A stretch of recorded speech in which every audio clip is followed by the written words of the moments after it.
Iran has repeatedly threatened to wipe Israel off the map and to drive her into the sea.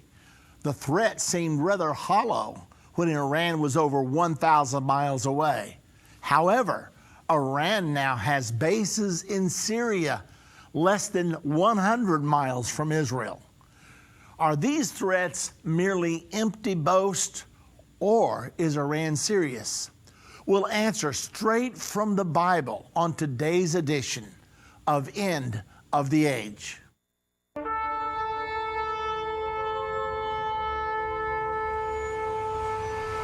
Nation shall rise against nation, and kingdom against kingdom. There shall be famines and pestilences and earthquakes, and this gospel of the kingdom shall be preached in all the world, and then shall the end come. Tell us, when will these things be, and what will be the sign of your coming and of the end of the age?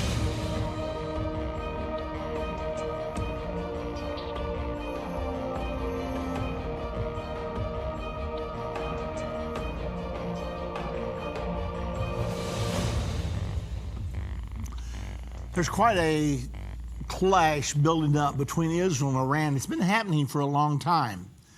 As long ago as 4 or 5 years, there were rallies in Iran where they would chant, death to America, death to Israel. They called America the big Satan. They called Israel the little Satan. They planned to ultimately wipe both of us off the face of the map. However, recently, since Iran has moved into Syria, plus Hezbollah is in Lebanon just north of Israel, all of a sudden the threat has become louder and much more problematic. This article appeared in the Times of Israel. It's entitled, "Iran Threatens to Annihilate Israel as Hezbollah Boasts of Reach of Rockets." That just appeared on April the 21st. The head of the Iranian army on Saturday, April 21st, said Iranian forces were working to annihilate Israel and predicted they would achieve success within 25 years. Now, ladies and gentlemen, when someone threatens to annihilate you, that's a pretty serious thing. It's not so serious when they say, I'm going to kill you in 25 years. But still, if you have a next door neighbor that says, I'm going to kill you, I'm going to annihilate you, doesn't make for good neighbors. The article goes on to say the threats from the commander of Iran's army, Major General Mousavi, come amid almost daily warnings of conflict from Tehran and Jerusalem, heightened by an alleged Israeli strike on an Iranian base in Syria earlier in this month. When the arrogant powers create a sanctuary for the Zionist regime, it's talking about the United States basically, to continue survival, we shouldn't allow one day to be added to the ominous and illegitimate life of this regime, Mousavi told a ceremony in Tehran on Saturday, according to the Fars news agency. Now, he's speaking about the United States of America protecting Israel and this horrible regime. The Army will move hand in hand with the IRGC so that the arrogant system will collapse and the Zionist regime will be annihilated, General Mousavi said, referring to the Revolutionary Guards. Now, I want to just pause and think about this.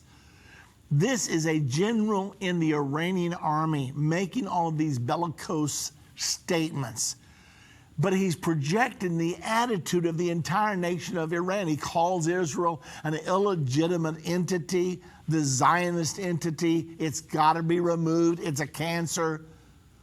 So when you hear this and you're little Israel surrounded on every side by enemies, how do you feel?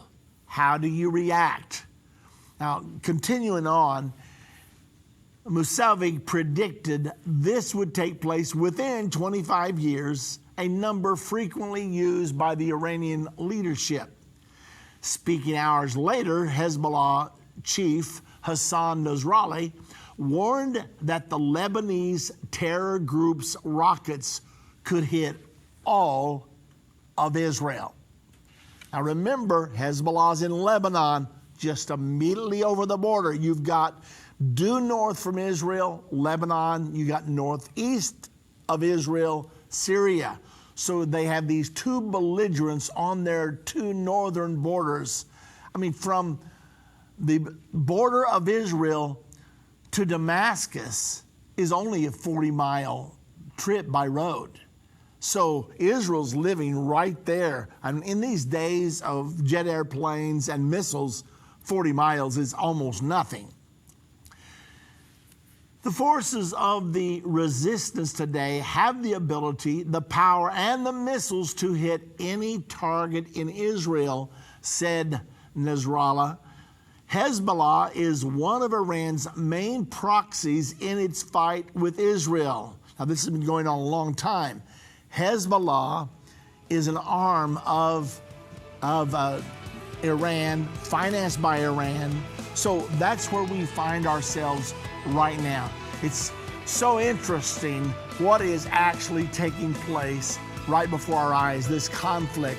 We're going to show you before we're done today how it all ends, because the Bible tells us it's explicitly prophesied in your Bible and mine. The End Time Prophecy Tour was the most wonderful tour. I would like to thank Irvin and Judy Baxter for a fabulous trip to Israel. I know it took much effort and planning to make it successful. What a tremendous time we all had, which warrants a great big thank you. You can't encapsulate it into words. You can't capture it with a photograph. You just have to experience Israel yourself. The Queen of Sheba said, "The half has not been told." I concur. What an awesome experience to visit the land of Bible history and see it come alive as you walk its paths. I shall be forever changed. Dale from Louisiana. Join us October 25th through November 5th, 2018. You too can experience Israel with Irvin and Judy Baxter. Go to endtime.com or call 1-800-ENDTIME. That's 1-800-363-8463 to sign up today. If ever people need to hear the unvarnished truth, it is now. There are some subjects that are not politically correct to talk about, but they're urgent. That's why I'm grateful for End Time Magazine. If you're not a subscriber, you're missing information that will really impact your life. End Time has a bi-monthly magazine that explains how current events are fulfilling Bible prophecy. You can get a 2-year subscription for only $29. You can also get a bulk subscription and pass them out to your church. We have gotten reports that End Time Magazine has caused spiritual awakenings in churches when they see the prophecies being fulfilled right now. You can start your own ministry and leave them in doctors' offices, libraries, laundromats. You never know if you might be responsible for saving someone who is searching for the unvarnished truth. That's what the magazine has done in many lives. Call 1-800-363-8463. That's 1-800-END-TIME and get your subscription today.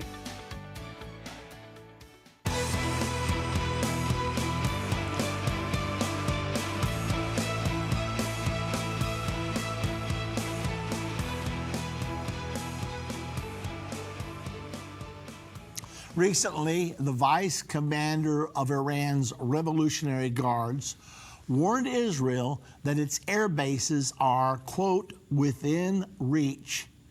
In remarks apparently reacting to Israel's publication on Tuesday of a map showing 5 Tehran-controlled bases in Syria. We're talking about Iranian bases in Syria, 5 of them, all of them probably within 200 miles of Israel, some of them closer than 100 miles from Israel. Now remember, Iran has been threatening for a long time, we're going to wipe you off the map. But that was when they were 1,000 miles away. But since the Syrian civil war, Iran moved in to prop up the regime of Bashar al-Assad, and they've stayed. So today, Iran has 100,000 troops and now apparently 5 bases in Syria. Now, Israel said they were not going to allow Iran to have any bases in Syria, but now they've got them. So what do? Do they attack them and take them away? If so, how does Russia react? What about all the anti-missile batteries that Russia now has installed in Syria? It's complex. Israel has an Iran problem. Continuing on, Israel said Salami was living in the dragon's mouth. Both northern and western Israel were in the range of our missiles. He threatened in a speech given in Tehran, wherever you are in the occupied land, you'll be under fire from us, from east and west. Notice he calls it the occupied land. They love to say that. Now, it's not occupied territory, and the United States of America has just within the last few days quit referring to it as occupied territory because it was not the Palestinians' territory ever. So to call it occupied territory is a deception. Well, let's continue. You became arrogant. If there's a war, the result will be your complete elimination, he said. There it is, the threats over and over. Your soldiers and civilians will flee, and you won't survive, and you'll have nowhere to run except to fall into the sea. Wow. Not a good idea for Israel. We're talking about a people that have been running for their lives for the last 2,000 years, that finally escaped Europe and Hitler's Holocaust and made it to this little patch of land, 50 miles wide at the widest point and 200 miles long. It's all they have in the whole world. And now they face this loud threat from Iran. Let's take a look at the prophecy in the Bible now. Because it's one thing for me to say something to you is true, but it's another thing for you to hear it straight from the world's greatest book, the Bible. Ezekiel chapter 38, and I want to read first of all 5 verses there. Now the word of the Lord came to me saying, Son of man, set your face against Gog of the land of Magog, the prince of Rosh, Meshech, and Tubal. Pause right there. Notice Rosh, which is a derivative of Russia. Meshech, if you look at one of those big, large, unabridged dictionaries under Meshech, it'll tell you it's the root word for Muscovy or Moscow. Tubal, there's a Tobolsk city in Russia today, and there's a Tobol River in Russia today. So all these names definitely are derivatives from ancient Russia. So he goes on to say, the prince of Rosh, Meshech, and Tubal, and prophesy against him. Now this is God speaking here. And say, Thus saith the Lord God, Behold, I am against you, O Gog, the prince of Rosh, Meshech, and Tubal. I will turn you around, put hooks into your jaws, and lead you out with all your army, horses and horsemen, all splendidly clothed, a great company with bucklers and shields, all of them handling swords. And then he says this. He's going to talk about some other people that will be coming down with Russia. Persia. Iran was called Persia until 1935. Iran still presides over the Persian Gulf, and many people still call Iran Persia today because that's what it is. Persia, Ethiopia, and Libya are with them, all of them with the shield and helmet. We're talking about an alliance between Russia, between Iran, Ethiopia, Libya, later on, even Turkey is named. So God said, I'm going to bring you down against the land of Israel. Obviously, they're preparing. They're mentally prepared. Then when you move on to Ezekiel 38, verse 7 through 9, here's what it says. Prepare yourself and be ready, you and all your companies that are gathered about you, and be a guard for them. After many days, you will be visited. Remember, this is God speaking. In the latter years, you will come into the land of those brought back from the sword and gathered from many people on the mountains of Israel, which have long been desolate. Okay, now let's think about this just a moment. We're talking about the people that have been gathered out of the nations.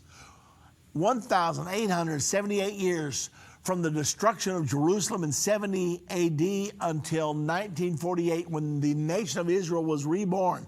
The Jews were without a homeland. Now here God's speaking of them, and this was written before 70 AD. This was written probably 600 BC. Yet God was foretelling the very things that you and I are witnessing right now. This whole 38th chapter, actually chapter 38 and 39, all prophesies about the circumstances of the Battle of Armageddon, that final war where the enemies of Israel will be defeated and Jesus Christ will come back, put down the kingdoms of this world, and we'll crown him King of Kings and Lord of Lords. So this 38th chapter, this 39th chapter is all dealing with that. Goes on to say, they were brought out of the nations, and now all of them dwell safely. You will ascend, coming like a storm, covering the land like a cloud, you and all your troops, and many peoples with you. Again, who's he speaking to? He's speaking to Gog, Magog, the chief prince of Meshech and Tubal. We've already mentioned that that's Russia. He's speaking about Persia, which is Iran. And he's speaking about Togarmah, which is Turkey. We already see the Russian, Turkish, Iranian alliance. They just met together within the last few weeks, attempting to decide what to do with Syria. How are we going to divide it up? Are we going to leave Bashar al-Assad in power? What's going to happen? Okay, let's finish the prophecy. This is verse 14 and 16 of Ezekiel 38. Therefore, Son of man, prophesy and say to Gog, thus saith the Lord God, on that day when my people Israel dwell safely, will you not know it? Notice here he refers to Israel by name. Then you will come from your place out of the far north. Go to Jerusalem, get a map of Jerusalem, look due north, you find Russia. You're going to come to your place out of the far north, you and many peoples with you. You're not coming by yourself. You're going to have Iran, Turkey, Ethiopia, Libya, and others.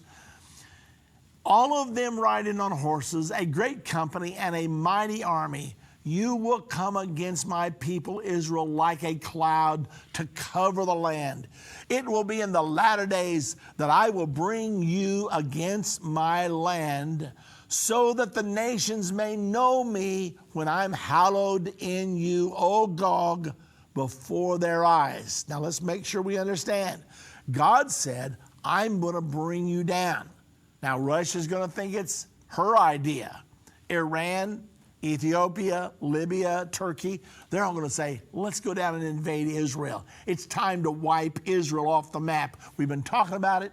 It's time to do it. And all the time what they don't know is God says, I will bring you down. I'm going to bring you forth.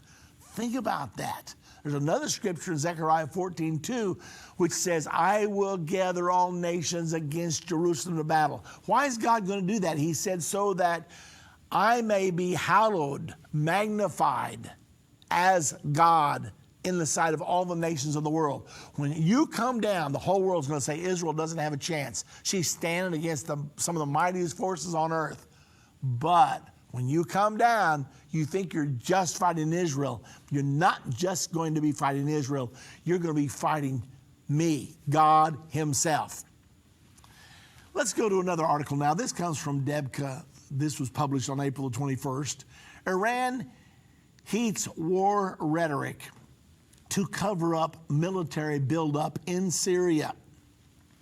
Tehran is drumming up an oral war of attrition against Israel as a ruse to deter the IDF, the Israeli Defense Forces, from striking the military hardware and personnel flowing into Syria. I mean, Iran is moving military equipment into Syria and into Lebanon as fast as they can. They are arming Hezbollah and also their troops, those 100,000 Iranian troops in Syria. They are arming them to the teeth right now. They know they're going to war with Israel. They've already made up their mind. The article goes on to say, Iran is pouring out violent threats in a rising crescendo against the Jewish state for two goals. One is to keep Israel off balance and frozen in a high defense posture on its northern borders, and two, to con Israel into fearing that any Israeli Defense Force action would tip over into an all-out conflict. The stratagem allows Tehran to keep up a continuous stream of hardware and personnel into Syria and Lebanon, free of hindrance by Israel's Air Force and missiles, and so anchor its military presence in both of Israel's northern borders. Now, in the meantime, Russia has said to Israel, now look, if you come up to fight Iran in Syria, we're going to join Iran against you. Now, up until now, Russia and Israel had been on some pretty good terms, but now Russia has inserted itself and said, if you attack Iran, we're going to fight against you with Iran. If Iran attacks you, we'll fight with you against Iran. So Russia's put themselves as the kingmaker in the middle of the whole thing. Tension between Tehran and Jerusalem has been high since April the 9th, when an Israel airstrike knocked out a Revolutionary Guards Air Force Command Center at the Syrian T4 air base. Remember, Israel has said, we're not going to allow Iran to put its troops in Syria. So they knocked out this T4 air base. But Syria is determined they are going to put troops there. The article goes on to say, but apart from blistering threats of retaliation, Iran has done nothing. Israel celebrated its Independence Day under clear skies, although the following day, Friday, April the 20th, the Guard's deputy commander, General Hossein Salami, warned that Iran's hand was on the trigger of its missiles, and Israel's air bases were, quote, within reach. Now, ladies and gentlemen, that's where Israel's living right now.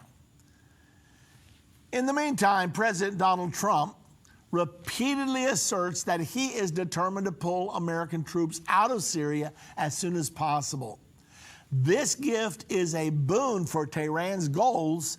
It will remove the main obstacle, a U.S. military presence along the Syrian-Iraq border, that impedes the transfer of pro-Iranian Shiite militias from Iraq into Syria, and the creation of a continuous land bridge from Tehran, Iran, to the Mediterranean. That's what Iran has been dreaming of. Moscow and Jerusalem are at loggerheads over Syria after a long period of friendship. Tehran has taken note of President Vladimir Putin's recent warning to Israel that its Air Force operations in Syria would no longer have the freedom previously enjoyed. Putin has therefore removed another big obstacle from Tehran's goals. For all these reasons, Prime Minister Benjamin Netanyahu and Defense Minister Avigdor Lieberman cannot be satisfied with their protestations of the IDF's readiness and willingness to pick up the gauntlet against any threat. Tehran's belligerent rhetoric is a cover for an action which Israel's leaders have vowed to prevent. Well, this can no longer be done by talk alone. You can see the Iranian problem that Israel has right now. So what does Israel do? Israel said we're never going to allow Iran to have bases in Syria, but Iran has bases in Syria now. So does Israel begin to bomb each of those bases and to risk war with Russia? They don't want to do that. In the meantime, President Donald Trump doesn't like to have our foreign troops there. When he ran as a presidential candidate, he said, we're not going to do that. We've already spent $7 trillion in the Middle East. We need to be rebuilding our infrastructure at home. But if he pulls out, then that gives Iran free rein to come storming into Syria and to do whatever she wants to do. So here Israel is, here America is. France is saying, America, don't withdraw from Syria. Great Britain is saying, America, don't withdraw from Syria. But yet we don't want to be there fighting these wars halfway around the world. So where is it all going to end up? Somehow, some way, it's going straight to the Battle of Armageddon. Now we know that there's at least 7 years before the Battle of Armageddon. But the stage is being set right now. So what am I saying to you? The prophecies for the time just ahead, remember Ezekiel 38:39 is the Battle of Armageddon. And it's at the Battle of Armageddon that Jesus Christ returns to this earth once and for all. So how far away are we? 7 years, 8 years, 9 years? I can't tell you for sure. I can tell you for positive that the stage is set right now. That's the reason we need to support President Trump. We need to support Israel. And also we need to make sure that we ourselves are ready to understand what's going on in the Middle East. We have a DVD called Trump, Jerusalem, and Armageddon. You really should get it. All you have to do is call 1-800-END-TIME, or you can go to our website, endtime.com.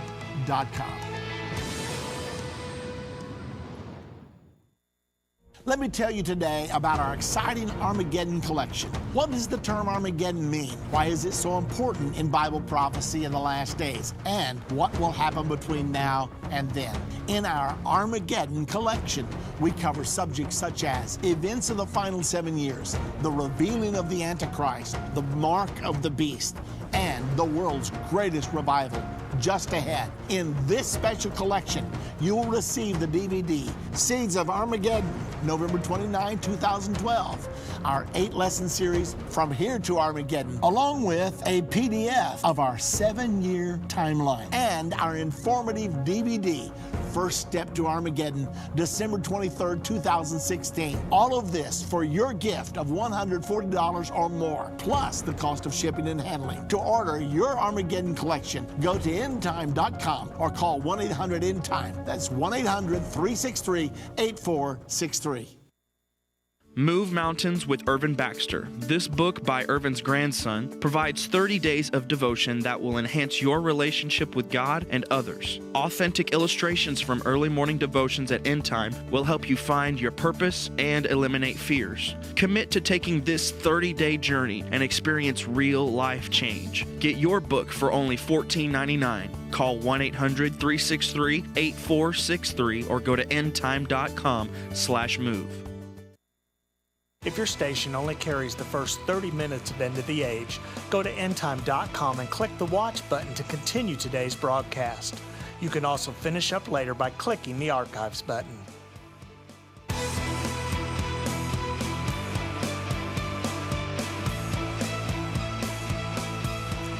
We will be taking your calls in this segment of the program. The number to be on the air with me, 877-END-TIME, 877-363-8463. If you need to reach our operators for some of the products that have been offered, that number is 1-800-END-TIME. If you'd like to become a partner with End Time Ministries, please do it. We need you, God needs you, and you will be blessed. Because, ladies and gentlemen, I'm not here to tell you the end time is coming. I am here to tell you the end time has arrived We are living in it at this moment. I was on an earlier talk program with another ministry, and they asked me, so is the Antichrist alive on the earth right now? There's no doubt in my mind. The prophecies are too far advanced. Just what we were talking about in the first part of our program today. Just the fact that Iran, Turkey, and Russia are meeting together to carve up Syria or to determine the future of Syria. Just that alone, the fact that they are the three major powers specifically prophesied in Ezekiel chapter 38 to invade Israel at the Battle of Armageddon. There are so many other things. All of you know that we will be soon moving our embassy to Jerusalem. That happens on May the 14th. I will be in Israel at the time. I will be reporting for you all of the events of that particular time. It promises to be a marvelous time. However, it's going to be marvelous to the people of Israel, but it's not going to be marvelous to the enemies of Israel. They are going to be biting nails into. They are so angry at Donald Trump. Now, the Jewish people are just ecstatic at Donald Trump. They're putting him in the same category as King Cyrus of the Persians way long ago. I mean, now then, the Persians are one of their worst enemies. I'm speaking of Iran, but way long ago, back, what was it? Let me see if I can recall the date, 539 BC. It was King Cyrus who gave the decree that the Jews that had been carried away into Babylon by Nebuchadnezzar, the king of Babylon, that those Jews, because now then the Medes and the Persians had overthrown the kingdom of Babylon and they were now ruling the world, Cyrus gave permission for the Jews to go back and to rebuild their temple in the city of Jerusalem. Well, he became ever revered in Jewish history. Now then, they've actually produced a coin in Israel that has the face of Cyrus and also of Donald Trump on it. They're putting them in the same category because here Trump is finally standing up for Israel in the face of the entire world. I mean, the United Nations made a resolution on December the 23rd of 2016 after President Trump had won the office, but he wasn't yet in power because all of you know from the time of the election until the time of the inauguration, the outgoing president is a lame duck to a degree, but he still has a lot of power. Well, President Obama, he wanted to stick it to Israel because he hated them so bad. So he did the worst thing he could have done.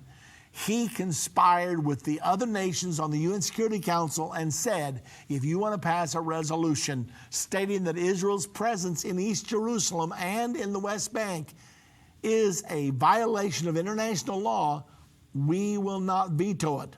Up to that time, America had pretty well protected Israel with our veto power at the UN Security Council. Well, they did it. On December the 23rd, Resolution 2334 was passed. And it stated that Israel's presence in the West Bank and also including East Jerusalem was a flagrant violation of international law. Now, the incoming Trump administration did their best to maneuver to stop it, but they couldn't do it because they couldn't get anyone to veto the resolution. Now, there were 15 members of the UN Security Council. Normally, America would use its veto to stop everything, but not this time. Obama stood smugly by, letting the resolution pass. Consequently, right now, in international law, if you believe in international law, I don't. I don't believe we should honor international law at all. I don't believe the United Nations should have any power at all. I don't even believe it should exist. It's a one world governmental system that is already corrupt. It is going to be more corrupt. The Bible teaches the Antichrist. That is the structure that will be used to rule the world very shortly now when the Antichrist comes to power. So international law, they're trying to get all the nations of the world to say we must obey international law. Israel says, no, we're not going to surrender Jerusalem. And then President Trump puts all the weight of the United States of America behind that by recognizing Jerusalem as Israel's capital, which the United Nations says you cannot do, but we did it anyway, and nobody could do a thing about it. Now that we're moving our embassy there, and now then Guatemala's moving its embassy there, and Honduras is moving its embassy there, and others are starting to move their embassies to Jerusalem. So the United Nations is very upset because they see their new world order that they've been building for the last 100 years or so coming unraveled.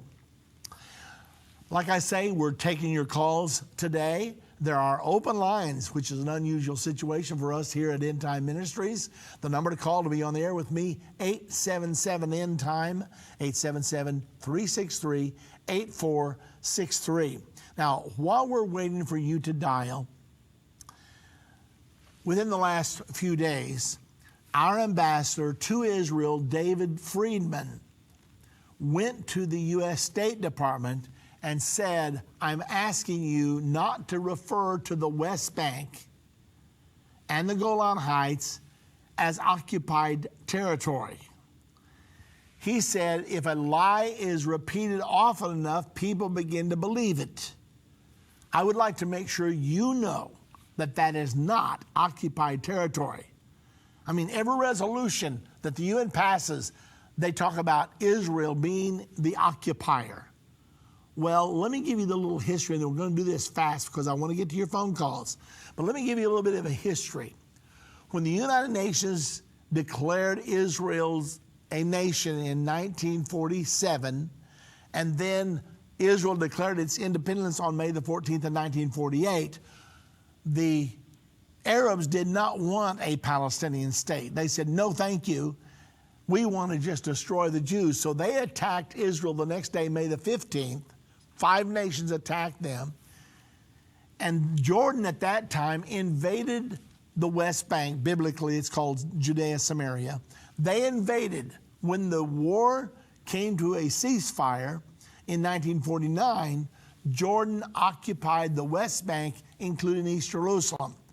Now, the nation of Jordan never had a right to that territory. They came across the Jordan River to fight against Israel, and they stayed. So who was the occupier? Jordan, of course. They occupied the territory. It was the British mandate before then, and Lord Balfour of Great Britain in 1917, the British cabinet issued a statement that His Majesty's government looks with favor upon establishing a Jewish state in the area called Palestine. So that was the territory. Jordan occupied it until 1967, when Jordan tried to attack Israel to drive her into the sea again. Jordan, Egypt, and Syria were in collusion together. They tried to drive Israel into the sea. Israel counterattacked, and through divine intervention, they drove Jordan back across the Jordan River. Now, that being true, who does the land belong to? Y'all read your Bible? Jericho was in Israel. Bethlehem was in Israel. All that area was in Israel. It has never, ever, ever, ever been a Palestinian state. So it's not occupied territory. Well, David Friedman, our ambassador to Israel, knows this very well. And yet our liberal State Department, pressuring Israel to withdraw from the area, had continually called it occupied territory. Well, our State Department just made the decision we're no longer going to call it occupied territory. And so that's just happened within the last 2 or 3 days. And Lieberman is the defense minister of Israel, he hails the decision to drop occupied from West Bank terminology. Well, that's what's going on right now. Okay, let's go now to Trevor. He's calling from Missouri. Hello, Trevor. Hello, how are you? I'm doing fine, Trevor. What's on your mind? Okay, I've heard you teach before that the Bible teaches that 1/3 of mankind will die during World War III. I had a question. I saw today that Russia had moved some S-300 air defense systems into Iran, and it warned Israel against a direct attack. If Israel was to defend itself against Iran and I guess take action against Russia, would you then see a retaliation against the United States or against Israel more likely? Well, Trevor, in order to kill 1/3 of mankind, 2.5 billion, you're going to have a lot of the big powers involved. Probably the United States, probably Russia, probably China, possibly India. Who knows? All we know is the outcome of this war. The outcome will be that the center for world power is going to shift from America to Europe. The Bible explicitly teaches this. The Antichrist and the false prophet will come out of Europe. Also, Russia will then move to align herself with Europe. The way we know this is Revelation 13 depicts the end-time kingdom. It's depicted as kingdoms are always depicted in the Bible, in Bible prophecy, as a beast. And it describes the beast as having the body of the leopard, which is Germany, the feet of the bear, which is Russia, the mouth of the lion, which is Great Britain. So that's what it shows there. So that's going to be the end time power base of the Antichrist. No eagle's wings. America's the eagle. Now we are in chapter 12, one chapter before that, and we're shown protecting Israel against the Antichrist. So this paints a picture of the one world governmental system centered in Europe, together with Russia, and us and Israel on the outside during the time called the Great Tribulation. So that's the way we can know where this is all headed, and exactly all the events and how it will come to pass, who will fight who and how it will all be aligned during World War III. I cannot tell you for sure, but that's going to be the end result.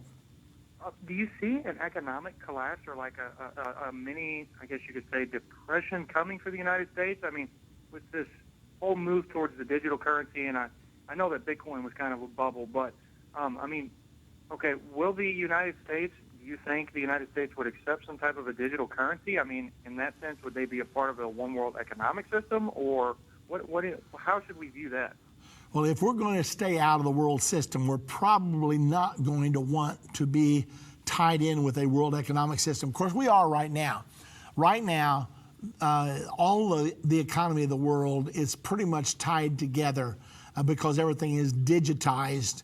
However, we still maintain a level of financial independence. I would suspect we will move more toward financial independence, and God's blessed this marvelous nation. We have vast resources. Now then, we'll soon be energy independent as well. So I cannot tell you exactly what's going to happen. Do I predict a depression? No, I don't. The Bible says, up to the day of the coming of the Lord, they will be eating, drinking, marrying, giving in marriage, until the day that the flood came and took them all the way. That's the way it's going to be in the days of his coming. Same way as it was in the days of Noah, that's the way it's going to be in the days of his coming. I don't foresee a Great Depression. We live in critical times. If the final 7 years started today, would you know what to do? God's people need to understand the prophecies that are taking place. Daniel 11:33 says, "And they that understand among the people shall instruct many." To guide the people around us, we must first receive instruction ourselves on the biblical prophecies of the end time. End Time Ministries is introducing the End Time 1000. We have created Jerusalem Prophecy College online to help you be ready to inform those around you. The goal is to have at least 1,000 people prepared to instruct others. By joining the End Time 1000, you can fulfill Daniel 11:33. Sign up for Jerusalem Prophecy College online and be equipped to guide your friends and loved ones during the final 7 years. Go to JerusalemProphecyCollege.com. That's JerusalemProphecyCollege.com.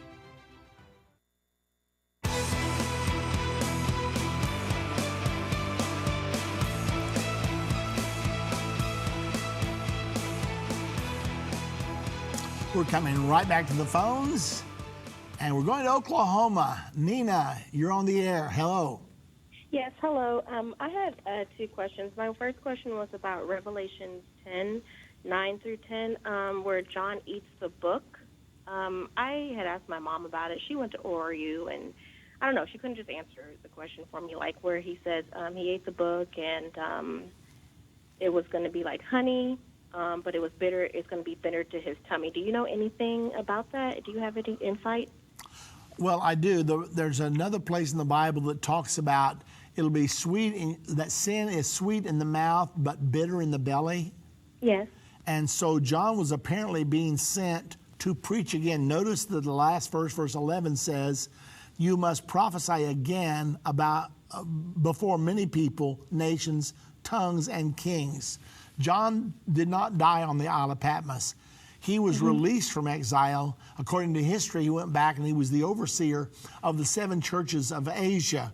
But he also preached far and wide, and his message was a message against the sins of the people and of coming judgment. So that's the closest I've been able to come to satisfying my own mind about what he was. It was actually the message that he had to internalize so that he then could go before people, kings, and presidents and preach to them against their sin and tell them what they should do to be right. That's my understanding. Okay, thank you so much. And also my second and final question, I am so confused about this because in Daniel 7:4, it says the first was like a lion and it had eagle's wings, and I watched till its wings were plucked off. So if the lion is supposed to be like, England and the U.S. broke away from England, are we Babylon, America? Because it says it's plucked its wings, and the eagle is America, right? Yes, the eagle's America. The lion and the eagle, neither one were Babylon. I know that the commentaries teach that the lion was Babylon, the bear was Media, Persia, the leopard was Greece, the 10-horn kingdom was Rome. However, the Bible contradicts what the commentaries say. If you go to the next chapter, chapter 8, you see there a ram fighting with a he-goat. It says there the ram is Media, Persia, and the he-goat is Greece. The commentaries say the bear is Media, Persia, and the leopard is Greece. The commentaries contradict Scripture. The commentaries obviously are wrong in this case, because you can also prove that all the beast, all the nations symbolized by the beast in Daniel 7 must be on the earth at the time of the second coming. Obviously, Babylon, Media, Persia, Greece, and all those have passed away and are no longer contemporary nations. So the traditional understanding of that passage is simply incorrect. That is a prophecy of the nations that will be on the earth at the time of the second coming: Great Britain, United States, Russia, Germany, and a 10-nation union out of Europe. So which one is Babylon? Is that Rome? None of those are Babylon. None of them? No, none of those are Babylon. Now, if you want to see Babylon in prophecy, go back to Daniel chapter 2. There was a statue with 5 segments to it. The first segment was the head of gold, and that was Babylon. Then, if you want to see Mystery Babylon in the end time, you go to Revelation 17, and there is a woman riding on the back of a 7-headed, 10-horned beast. The beast is the power base of the Antichrist. The woman is the religious system. It'll be a union of politics and religion. It'll be a union of the political powers with the religious powers. And the woman there is Mystery Babylon, according to verse number 5 of chapter 17. Her name is Mystery Babylon because she's not called Babylon today, but she has the spirit of Babylon. There are 6 clues to the identity of Mystery Babylon in chapter number 17. I'm going to go through them real fast. 1, the woman is a city, that's verse 18. 2, the city sits on 7 hills, that's verse 9. 3, the woman sits on peoples, multitudes, nations, and tongues. She's over an international system. And then 4, the woman is dressed in red and purple. 5, the woman was drunk with the blood of the saints. So every clue given in that 17th chapter fits the Vatican perfectly. The Vatican is Mystery Babylon. Okay. All right. Well, thank you. My soul is at rest. Like I literally was like going crazy trying to figure this out. So thank you for taking my call. I appreciate you. Okay. You're so welcome, Nina. Thank you for calling. Let's go now to, is it Ernest? Yes, from New York. Hello, Ernest. Yeah, that's me. I just wanted to ask a question about their Bible. They seem to be trying to take our Bibles away. Yeah, in California, they've already passed a law. They're trying to pass a law. I don't think it's totally passed yet, but they're trying to pass a law that any literature that in any way reflects on same-sex marriage, homosexuality in any way, that should be illegal because it condemns people and it brings shame and guilt upon them, and they don't want anything that would make them feel guilty. So they're trying to outlaw any book that would condemn homosexuality. Well, the Bible condemns homosexuality big time. So consequently, that's what you're referring to. I was just reading that article earlier today, and I don't think it's passed yet, but they're certainly trying to get it done right now. But I haven't heard nothing about the Quran. Well, I don't know. I've not read all of the Quran, so I do not know. I don't think it mentions the Bible either. It just simply mentions any books. The Bible says they do not like to retain God in their knowledge. Speaking of homosexuals in Romans chapter 1, they don't want anything that would make them feel guilty or that would reprove them. That's the reason they want to outlaw anybody that speaks against homosexuality, because it brings condemnation upon them and they don't want to hear it. So that's what's behind this law. Okay, well, I just thought it was terrible. Well, thank you for taking my call. Well, it is terrible, and we need to do everything we can to stop it. They're doing their best to get God out of our lives. Thank you very much, Ernest. And let's go now to Robert calling from Tennessee. Hello, Robert. Hello, sir. Thanks for taking my call. My question is about where did the people come from who are being ruled in the millennium? If you'll go to Daniel chapter number 7, the answer is there. In Daniel chapter 7, the first 8 verses are devoted to the nations that will be on the earth at the time of the second coming. In verse 9, Daniel said, I beheld till the thrones were cast down and the Ancient of Days did sit. So when Jesus comes, all human governments will be cast down, set aside, and Jesus will rule as King of Kings and Lord of Lords. Then in verse number 11, Daniel backs up and said, I watched until the beast, speaking of the last beast, the Antichrist, he was slain and his body given to the burning flame. Well, when Jesus comes to the earth, he will destroy the Antichrist and his religious partner, the false prophet, and cast them into the lake of fire. Another account of this is in Revelation chapter 19, verse number 20. So that's what we see in verse 11. Now, verse 12 is the key to your question. In verse 12, it says, as concerning the rest of the beast, and remember in the chapter it says these beasts are symbols of nations. As concerning the rest of the nations in this prophecy, they have their dominion taken away, their power, but their lives will be prolonged. So there will be many of the nations on the earth at the second coming of Jesus that will not fight in the battle of Armageddon, will not be destroyed in the battle of Armageddon, but yet many of them did not make the rapture. They're going to live on as mortals into the 1,000-year reign of Jesus Christ. And Jesus Christ and his immortal church, we will be changed from mortal to immortality at his coming.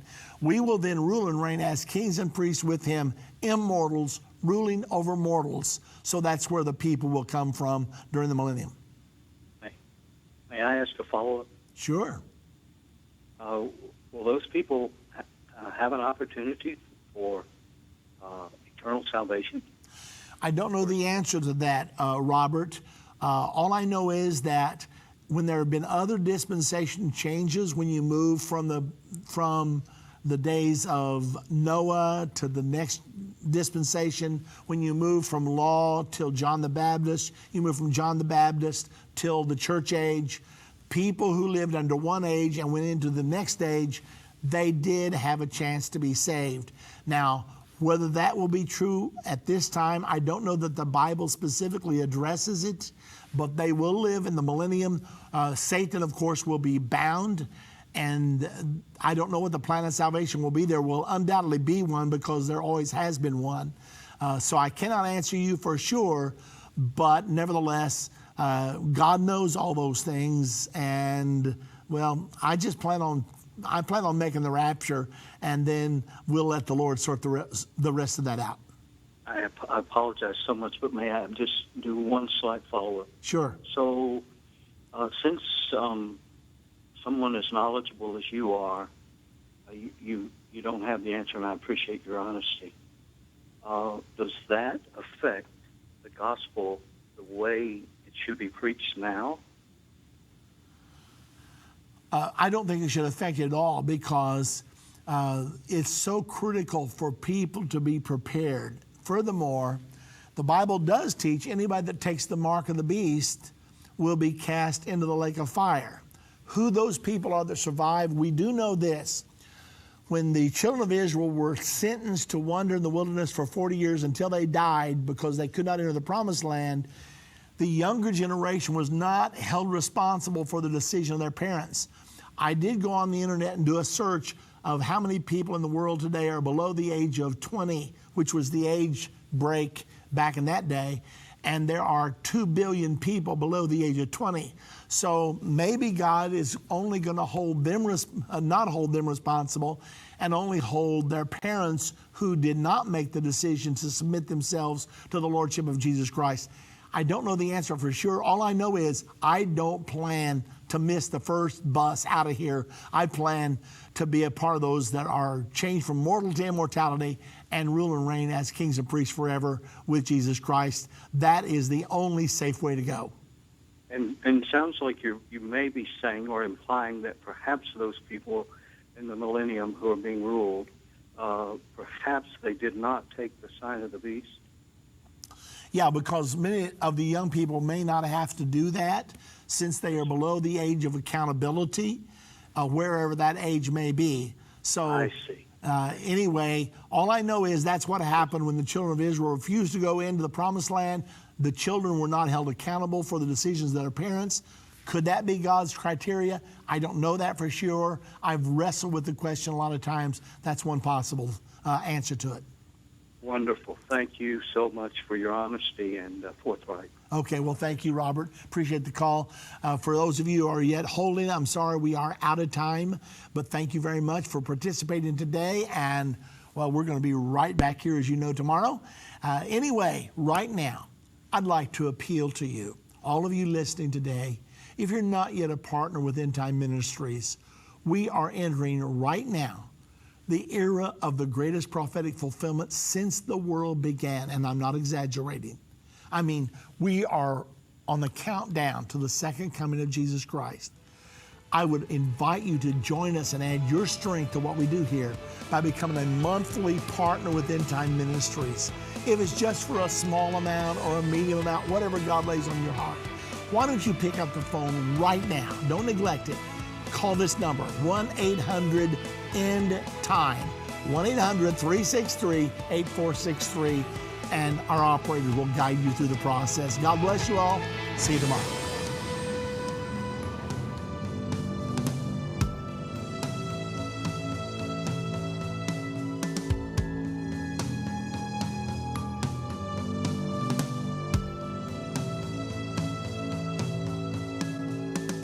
End of the Age is a production of End Time Ministries. This broadcast will be available on our website, endtime.com, in the archives section. On our website, you'll also find more information about how current events are fulfilling Bible prophecy. To reach our operators, call 1-800-END-TIME. That's 1-800-363-8463. End Time Ministries is partner supported. We would like to say thank you to our partners who made this broadcast possible. To do what Matthew 24:14 said, to reach the world with the gospel of the kingdom.